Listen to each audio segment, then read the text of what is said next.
बिस्मिल्लाहिर्रहमानिर्रहीम। अस्सलाम वालेकुम। आज हम बना रही हैं घर की मलाई से मक्खन। ये घर के दूध की मलाई है जो हमने जमा की थी। अब इससे हम मक्खन निकालते हैं। ये जग में थोड़ा सा पानी डालेंगे।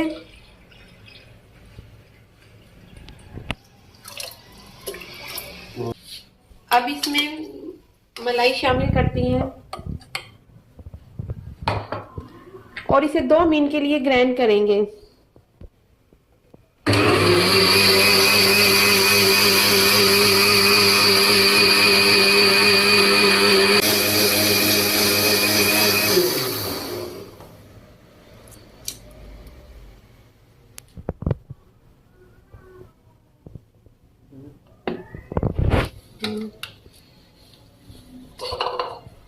ये देखिए मिनटों में खालिस मक्खन हमारा घर में तैयार हो गया है।